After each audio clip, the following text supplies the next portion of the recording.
get here at 5:30 in the morning, put some totes out for our town drivers, the ones that stay like in the inner city and do deliveries, and then pull the parts for them that they'll need.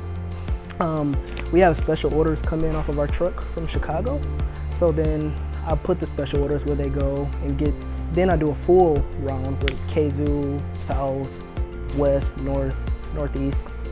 And basically what that is just going through the invoices, circling the parts that the customer needs, and then getting it to them. I am a route puller.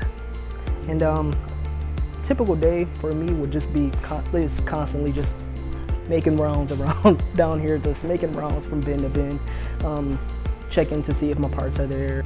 My favorite part about working at Berger is actually like the people.